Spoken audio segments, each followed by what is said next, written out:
စာကြက်တော့မယ်အိယာထားမယ်ဆိုတဲ့အချိန်လေးတစ်ခုလုံးတော့မယ်ဆိုရင် mindfulness လေ့ကျင့်ခန်းလေးလုပ်ပေးတာတတိပဋ္ဌာန်ပေါ့ပါဠိလိုပြောရင်တတိပဋ္ဌာန်ကျင့်စဉ်ကိုကျင့်တာတတိပဋ္ဌာန်ကျင့်စဉ်ဆိုတာနော်အမျိုးသမီးတွေဆိုလို့ရှိရင်ထဝက်ပလင်လို့ခေါ်တဲ့ဒုတုတ်ထိုင်တယ်အမျိုးသားတွေဆိုလို့ရှိရင်တင်မြင်ခွေးထိုင်တယ်တင်မြင်ခွေးထိုင်တဲ့အခါမှာချောင်းချောင်းချီချီတက်တက်တာတာဖြစ်အောင်ထိုင်ရမယ်အခုခေတ်တချို့ကတော့မဟာပလင်ဆိုပြီးတော့ဒုက္ခရောက်အောင်ထိုင်နေကြတာဒါလည်းပဲမှန်ကန်မှုမရှိဘူးခုဒီတရားထိုင်နေဆိုတဲ့အလုပ်တစ်ခုဟာခန္ဓာကိုယ်ကိုညှင်းဆဲဖို့ထိုင်တာမဟုတ်ဘူးစိတ်တည်ငြိမ်အောင်ထားတဲ့သဘောပဲဘာကြောင့်တရားကိုထိုင်ရတယ်လဲလို့ဆိုလို့ရှိရင်အိတ်လိုက်ရင်အိပ်ပျော်သွားမှာလေလှဲပြီးလှုပ်ရင်အိပ်ပျော်သွားလမ်းလျှောက်နေပြန်လို့ရှိရင်လည်းလှုပ်ရှားမှုတွေများတယ်မတ်တရနေလို့ရှိရင်လည်းကြာရှည်ထိနေမှာမဟုတ်ဘူးဒါကြောင့်မို့ကြာရှည်လုံးလို့ရအောင်ထိုင်ခြင်းဣရိယာပုဂ္ဂိုလ်ရွေးချယ်တာသာဖြစ်တယ်ဒါအဓိကမဟုတ်ဘူးတမာရီကျင့်စဉ်တစ်ခုကိုကျင့်မယ်ဆိုရင်ထိုင်ခြင်းဣရိယာပုဂ္ဂိုလ်ငြိမ်သက်တယ်အိတ်ချင်းဣရိယာပုဂ္ဂိုလ်ကသူ့ရဲ့ပုံငြိမ်သက်တယ်သို့တော့အိတ်ချင်းဣရိယာပုဂ္ဂိုလ်လဲလျောင်းခြင်းဣရိယာပုဂ္ဂိုလ်နဲ့အားထုတ်လိုက်ရင်မကြခင်အိပ်ပျော်သွားမှသူဟာအဲ့ဒါကြောင့်မို့လို့အဲ့ဒီဟာကဝီရိယအားနည်းလွန်အားကြီးသည့်အတွက်ကြောင့်ဝီရိယနဲ့တမာရီမမျှဘူးဆိုပြီးထိုင်တဲ့ဣရိယာပုဂ္ဂိုလ်ယူရထိုင်တဲ့ဣရိယာပုဂ္ဂိုလ်ကြိုးစားလွန်တာလည်းမဟုတ်ဘူးစိန်ခံလွန်တာလည်းမဟုတ်ဘူးအလယ်လက်မစ္စည်းမပฏิပဒါဣရိယာပုဂ္ဂိုလ်ဖြစ်တယ်ထိုင်နေတာဟာအလယ်လက်ဖြစ်တယ်နော်အိတ်လိုက်လို့ရှိရင်အိပ်ပျော်သွားမယ်လဲလိုက်ရင်အိပ်ပျော်သွားမယ်မတ်တရက်နေတာတို့လမ်းလျှောက်တာတို့ကြတော့လှုပ်ရှားမှုတွေများနေပြန်အဲ့ဒါကြောင့်မလို့ထိုင်ခြင်းဣရိယာပုဂ္ဂိုလ်ရွေးတာအကြောင်းသူအကြောင်းနဲ့သူရှိတယ် reasonable ဖြစ်တယ် logical ဖြစ်တယ်တရားထိုင်တယ်ဆိုတာဟာဒါကြောင့်မို့အမျိုးသမီးတွေဆိုလို့ရှိရင်ထဝက်ပလင်ဒါလည်းအကြောင်းရှိတယ်ထဝက်ပလင်ထိုင်ရတယ်အမျိုးသမီးတိုင်းထိုင်တယ်နောက်ပြီးတော့အမျိုးသားတိုင်းထိုင်မယ်ထိုင်ပြီးတဲ့အခါမှာမိမိဘယ်လက်ပေါ်မှာညာလက်လေးဆင့်တင်ပြီးတော့နော်စေရောကိုရောကိုအားလုံးကိုရှော့ချလိုက်ပြီးတော့ရှော့ချလိုက်တယ်ဆိုတာတင်းရှင်းနေမဖြစ်အောင်ခဏရှော့ချလိုက်ပြီးမိမိရဲ့စိတ်ကိုတာသီဝဘက်ကို focus လုပ်အောင်အဲ့ဒီဘက်ကိုဥလှည့်ထားပြီးအသက်ကလေးကိုမှန်မှန်ရှူပြီးရှူလဲရှူနိုင်ရှူသမျှလေလေးဟာနှာသီးပြားလေးမှာထိလိမ့်မယ်အဲ့ဒီထိနေတာထိတဲ့အချိန်လေးကိုပဲထိမှန်းသိတာလေးကိုပဲအာရုံစိုက်ရစိုက်ထုတ်လိုက်လို့ထိတာရဲ့ရှူသွင်းလိုက်လို့ထိတာရဲ့အဲ့ဒီထိမှုသိမှုဒါလေးတော့ပဲ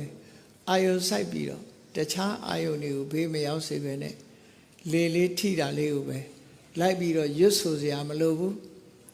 လိုက်ပြီးရွတ်ဆိုစရာမလိုဘူးစင်စက်မပြတ်သိနေအောင်ကြိုးစားခြင်းဟာ mindfulness လို့ခေါ်တယ်ပေါ့အဲ့ဒီ mindfulness အလုပ်ဟာစာကြည့်တဲ့အခါမှာလည်းများစွာအထောက်အကူဖြစ်မှာဖြစ်တယ်ကျမ်းမာရေးအတွက်လည်းများစွာထောက်ကူဖြစ်မှာဆိုလို့ဒီကနေ့ခေတ်မှာအလုတ်ခွင်ဝင်ညမဲ့အလုတ်သမားတွေတောင်မှပဲအနောက်တိုင်းတွေမှာခေတ်စားနေတယ် mindfulness ကို7 မိနစ်ဖြစ်စေနိုင်ဝက်ဖြစ်စေလုပ်တယ်ဆိုတာဖြစ်တယ်အဲ့ဒီပို့ပြီးတော့လုပ်တဲ့အခါကျ mindfulness based stress reduction ဆိုတာလူတွေဟာအလုတ်ပင်ပန်းလို့ stress တွေများလာပြီးစိတ်ဖိစီးမှုတွေများလာပြီးဆိုရင်လေနိုင်ဝက်လောက်ဖြစ်စေ15မိနစ်လောက်ဖြစ်စေကိုရုံးကနေမှဖြစ်စေအလုပ်ခွင်မှာဖြစ်စေခိတ္တခဏမျက်စိလေးမိတ်ပြီး mindfulness လေ့ကျင့်ခန်းလေးလေ့ကျင့်လိုက်မယ်ဆိုရင်အုံနောက်ဟာပြန်ကြည်သွားပြီစာကြက်လို့လည်းပိုကောင်းသွားမယ်မှတ်ဉာဏ်တွေလည်းပိုကောင်းသွားဉာဏ်ကောင်းအောင်လုပ်တဲ့နည်းဆိုတာတတိနဲ့တမာတိကိုတိုးအောင်လုပ်တာဟာဉာဏ်ကောင်းခြင်းအကြောင်းပဲတတိတမာတိမရှိရင်ဉာဏ်မဖြစ်ဘူးသူကစာပေကျမ်းကမှာဆိုထားတာနာဟိတတိဝိရဟိတာပညာနာမအဋ္ဌိတတိကင်းတဲ့ပညာဆိုတာမရှိဘူးလေတတိပါမပညာဖြစ်တယ်အဲ့ဒီ mindfulness ဆိုတာတတိဖြစ်အောင်လေ့ကျင့်တာပဲဖြစ်တယ်ဘယ်သူပဲဖြစ်ဖြစ်ဘယ်အသက်အရွယ်ပဲဖြစ်ဖြစ်နော် mindfulness လေ့ကျင့်ကောင်ကိုလေ့ကျင့်တဲ့နေပေါ့လေ့ကျင့်ပြီးတော့ mindfulness ကနေပြီးတော့တမာတိဖြစ်အောင်ကျင့်မယ်အဲ့ကျင့်ရင်းကနေပြီးတော့ကိုယ်အုံနောက်လို့ဆိုပါစို့စိတ်အနေထားတွေဟာရှင်းလင်းသွားပြီးစိတ်တွေဟာကြည်လင်းလာပြီဆိုတော့မှစာကြက်မယ်တခုလုံးမယ်ဆိုလို့ရှိရင်အစွမ်းတတ္တိတွေပုံမြင့် ပင်မလာလိုက်ပြီးဆိုတာနဲ့တပြိုင်နက် mindfulness လေ့ကျင့်ခန်းလေးကိုထားလုပ်လိုက်ပြီးရင်စာကြက်လိုက်ဆေးတွေတော့မတောင်းနဲ့ဆေးတောင်းရင် side effect ကအမှန်တမ်းမှဆိုးသွားတယ်ရုပ်ကိုကုစားတာဖြစ်တယ်ဆေးကစိတ်ကိုလှုပ်တာမဟုတ်ဘူးရုပ်ကိုထိခိုက်သွားတယ်ဆိုလို့ရှိရင်စိတ်ပါလမ်းမှာမဟုတ်ဘူးဒါကြောင့်မို့မအိတ်ချင်တဲ့ဆေးတွေတောက်ပြီးလှုပ်တာဟာမှားရွံ့တယ်ခန္ဓာကိုယ်ထိခိုက်ပြီးနောက်ဆုံးမှာအုံနောက်ပါထိခိုက်သွားတယ်ဒါကြောင့်မို့